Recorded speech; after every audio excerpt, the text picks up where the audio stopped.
So, Paila, let's see. How many of us recognizes this guy? Just to make sure, right? मेरो like presentation आइरहेको छ है. Questions ready? Oh, okay. Screen आइरहेको छ है मेरो. Screen share भइरहेको छ है. Oh, okay, screen share भइरहेको छ. So, if any of us does not recognize who this is, then you should go search him. Because once you search him and once you listen to his talks, there's no going back. He's that good. Okay, so this guy is Uncle Bob. Uncle Bob actual name is Robert C. Martin, no? But everyone just calls him Uncle Bob, and he's famous for being Uncle Bob. And this is the guy without which this talk will not be happening. This guy is the original inventor of clean architecture. Okay, let's talk about this other guy. How many of us recognize this other guy? So let's see comments.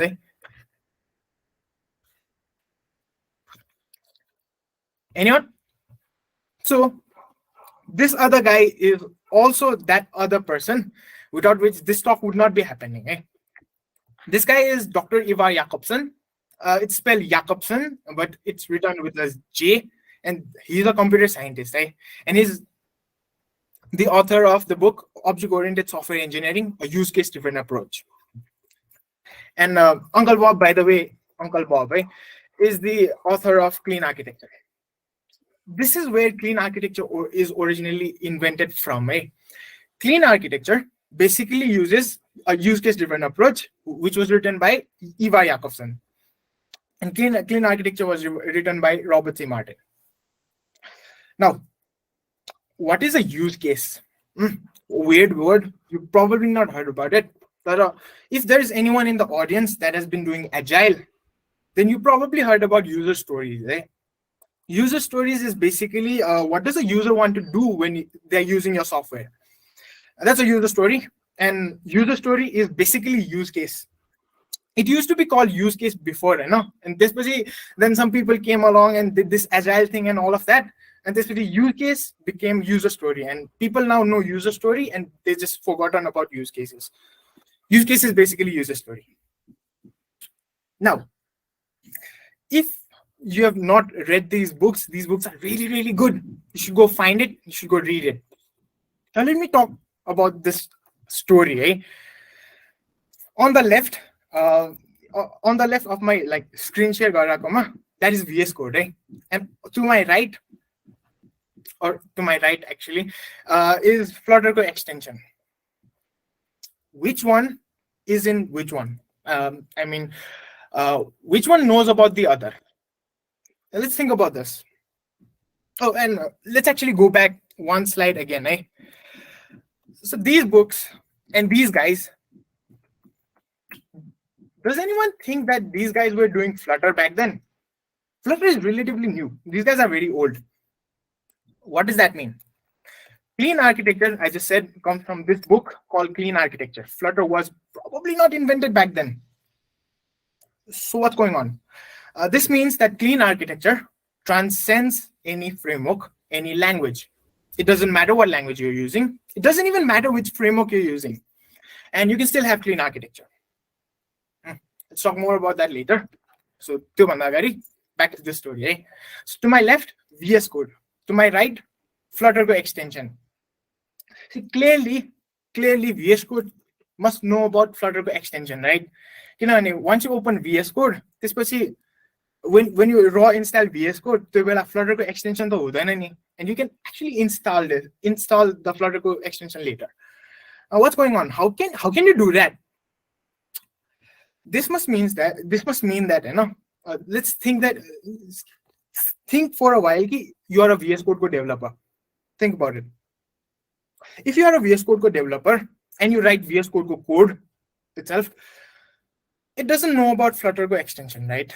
Which means Flutter extension must have been developed later than VS Code. If you look at source code of VS Code, you will not see Flutter extension anywhere. So, if you are a VS Code developer, then would you want any of your extension that can be plugged into your VS Code to screw you? Would you want that? And you think about it for a while, and the answer is no. You would not want your extension screwing up your main software, and your main software is VS Code.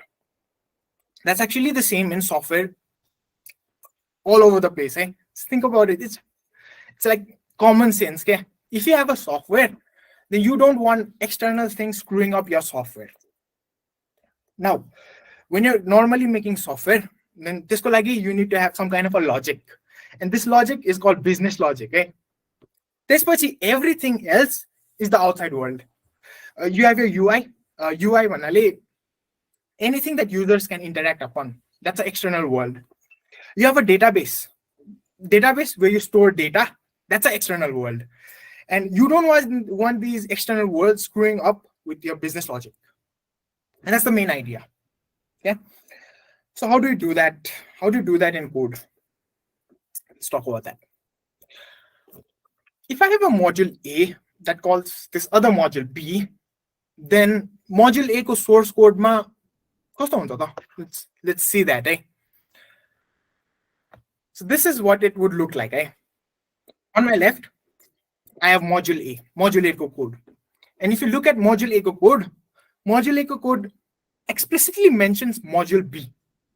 Line number, relative line number 11. Eh? So the 11 number, that is where I have specifically declared that module A ko bitra module B tha. So module B now depends upon, module A now depends upon module B. Does that make sense? Okay. Now, that means whenever I want to use module A, I need a module B. Module A knows about module B in compile time. Oh, like my screen is still visible, right? So I just keep on checking. Okay, screen visible, cool. So, yo bhane chai at compile time, which means when your code will be compiled, then my module A will know about my module B. What does this mean? This means that if module A was VS Code and module B was Flutter co-extension, then मेरो compile गर्ने बेला नै I would have needed to write code for Flutter extension when I wrote code for VS Code. And that's not cool. That means that every single extensions should have been written like alongside VS Code. And we know that that's not what happens. You are somehow able to plug in extensions into VS Code. Okay? And you want your software to be like that as well. So what is the solution? But before talking about solution, let's look at what the dependency graph looks like. Okay? Module A depends upon module B. Module A somehow uses module B, and that's what this arrow means. Right? So module A now depends upon module B. And in my source code, I can literally see that module B is written in line number 11, if you see. That means module A needs to know about module B in compile time. How do you solve this? How do you separate such that module A does not know about module B and it still works? And the answer is interface. Now, before talking about that, when I wrote this code, what I basically did is I made a coupling between module A and module B. Module A depends upon module B, and that is called coupling. That means I am coupling my stuff together. Now, to solve this, we're going to use an interface. What's an interface? Let's talk about that. So in this solution, module A arrow points towards the interface. And the arrow is very funny. Like block shape arrow, block shape arrow no means that module A uses the interface. If you look at module B side, module B has this closed block kind of arrow into the interface. That means that module B implements the interface or inherits the interface. What does that look like in code? It looks like this. Just to be sure, you is this code visible? Is this code visible or is it too small? So over here, what I've basically done is module A no longer anywhere in module A mentions the name of module B. See, you can see that over here. Now, instead of calling module B, it calls something called an interface. And inside that interface, I have this function called do something. I don't know what that is because I've not defined it anywhere. So you can look at the interface code and you'll see that I've not defined what do something is anywhere. But I can call that function from module A, even though there's no definition. And then module B over here, module B implements the interface or inherits the interface, whatever. And this it has to override this function called do something. And this module B has this implementation of this function called do something. What is the benefit of that? The benefit of that is module A now no longer anywhere talks about module B. Module A does not care about module B in compile time. This means that I have just flipped my dependencies. Okay. Module A would depend upon module B. It's got tight coupling. Then I came along, I say that module A will no longer depend upon module B. Module A will depend upon interface, whatever that interface is. Then module B will inherit that interface. And then in runtime, I can inject module B into module A. And that is done by dependency injection. Why is this good? See, just because I did this, developer gets immense power, right? Why? Why does developer get immense power? See, module A, I have no longer mentioned module B. Oh, excuse me.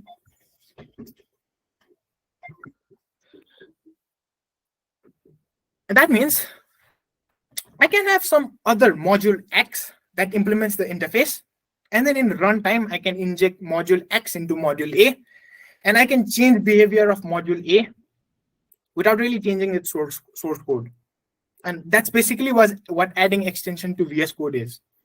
See, VS Code will code something once, and then you can add in some kind of an plugin, and then you can extend the behavior again. And this is basically what we are doing over here. See, now code run see, I have my module A over here, and I'm injecting my module X, and everything still works. I am injecting module B over here, your bottom, and everything still works. So if you look at the behavior, if you look at the output, then the output is something completely different.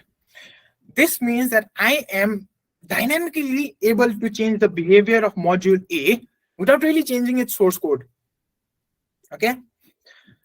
This is the basic idea of solid principles. What we have just learned is the basic idea of solid principles. Now, solid principles, if you go classically, then you'll be given these rules that kind of doesn't make sense when you first look at it. But what we have just done over here is, the first thing that we learned is add an interface between two modules so that these modules don't depend upon each other. This is known as dependency inversion. That is the D in solid. Now, I'm not going to talk everything about solid, but that was a D in the solid, and that was the most important principle by far. Let's talk about one more, right? Which is open-close principle. And we've already done that over here, which means that now I can suddenly add in a module X that implements that interface, and I can inject that into module A, and I can change behavior of module A without changing its source code. That is open-close principle. Now, with these two principles, we're actually ready to finally start taking upon clean architecture. Now, before doing that, when you look at any application, and any front-end application, to be specific, you can divide your application into three basic parts. First part, the UI.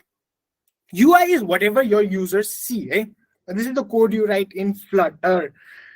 If you think about Flutter, what is Flutter? Flutter is basically a UI framework. What does that mean? That means it will help you build all of your user interfaces. It does not help with anything else. It's just a user interface thing. That means all of your business logic, all of the logic of your app, these do not require Flutter again. They can be coded in the programming language. And the programming language that Flutter uses is Dart. So you can basically code all of your stuff in Dart, all of your logic in Dart. And this like you don't need the UI. But the other thing you might need is your data. Where is our data normally? Think about it. Flutter application data is normally probably somewhere in the backend, somewhere stored in a database, and this specific backend is probably processing it. And the backend has given you some kind of an API, and you use that API to build your app. And that is your data layer. That is where all of your data comes from, usually. Or you can store your data in something called database. And then these things are your data sources. Now, your logic, think about this for a while. Like, your logic, should it depend upon the UI? Should it be coupled to the UI? You don't need that, yeah. You don't need your logic to be dependent upon the UI. You don't even need your logic to be dependent upon your data source. You just need to have that data from somewhere, and then your logic will work. That is the basic idea of clean architecture. This means that you can code your business logic, and you just need a programming language. You don't even need a framework. You can screw the framework, and then you can write all of this logic somehow suddenly. Now, what about this data? What you can do is what we learned before. You can invert the dependencies, and now you suddenly don't care about this other module, which is your data layer. It doesn't matter if your data comes from the API. It doesn't matter if your data comes from the database. It just matters that you have that data somewhere, and then if you have that data somewhere, and then you can code up your logic. And you don't even need your framework. You don't even need Flutter for that. This means it makes it really, really easy to test your logic. It makes it easier to test the software you have written. That is clean architecture. That is the basic idea of clean architecture. Now, let's talk about the components in the graph format. Right? Now, this is what it will normally look like. UI, state manager, domain, and data are part of your architecture. And these parts, you can see, this could become an interface also. And by the way, these interfaces are different, right?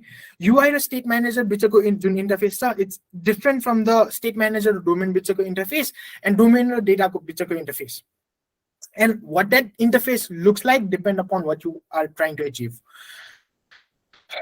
Now, this gives a developer immense power. That means that at any point in time, you can change any one of these part of your architecture. You can change the data part. Let's say, your data would come from API 1, and suddenly the backend developers decided to change something, and your data would now come from API 2.